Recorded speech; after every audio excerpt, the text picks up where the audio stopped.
어려운 분들을 도와드린다는 점도 있을 거고요. 그렇지만 뭐 제가 생각했을 땐 어느 정도.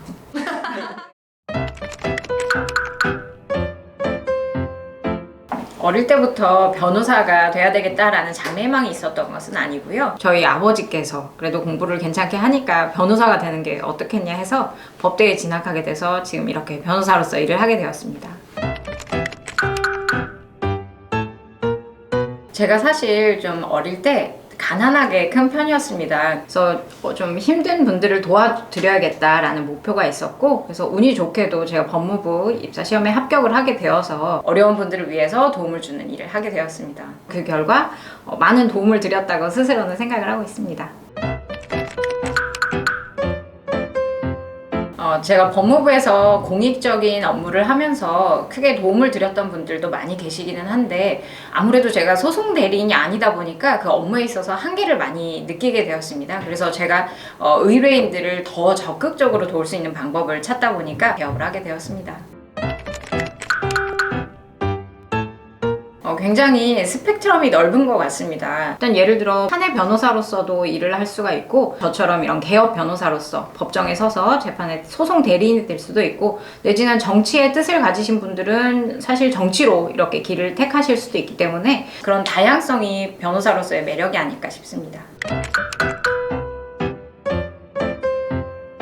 사실 단점에 할 얘기가 더 많기는 합니다. 제 성격이 남한테 욕먹는 거에 대해서 굉장히 민감하고 힘들어하는 편인데, 저는 의뢰인의 편이 되어서 의뢰인 대신 싸워주는 변호사이기 때문에 상대방으로부터는 오히려 안 좋은 변호사, 저 피도 눈물도 없는 변호사, 이런 말을 들을 수도 있습니다. 그래서 상대방으로부터 사건에 있어서 욕을 먹게 될 때 그때 굉장히 심적으로는 힘든 부분이고요. 오히려 상대방이셨던 분이 그렇게 저를 안 좋게 생각을 하시다가도 다음 사건에 있어서는 오히려 저의 의뢰인이 되어주신다거나 할 때 그냥 좀 내가 좀 잘했나 그런 생각을 하기도 합니다. 저도 로스쿨을 졸업하고 변호사가 된 케이스인데요.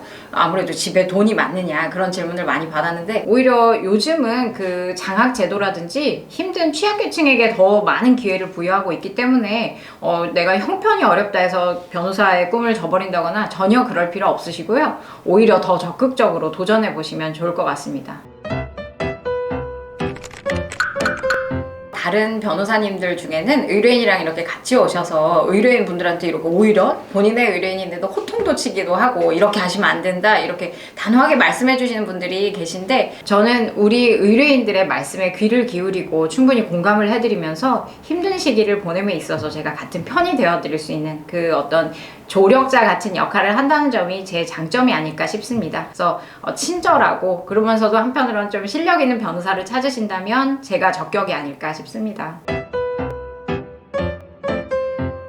사실 저부터도 몇백만 원이라는 큰 수임료를 선뜻 누군가에게 지급한다는 것은 쉽지 않은 일인 것 같습니다. 근데 저를 믿으시고 저희 사무실을 선택해 주셔서 인생에 있어서 큰 일을 맡겨주신다는 점에 저는 충분히 감사함을 느끼고요. 저는 정말 책임감을 갖고 그 일을 절대로 대충 할 수는 없습니다. 그래서 책임감을 갖고 열심히 해드릴 테니 저를 믿고 같이 협조해서 한 팀이 되어서 사건을 성공으로 이끌었으면 좋겠습니다.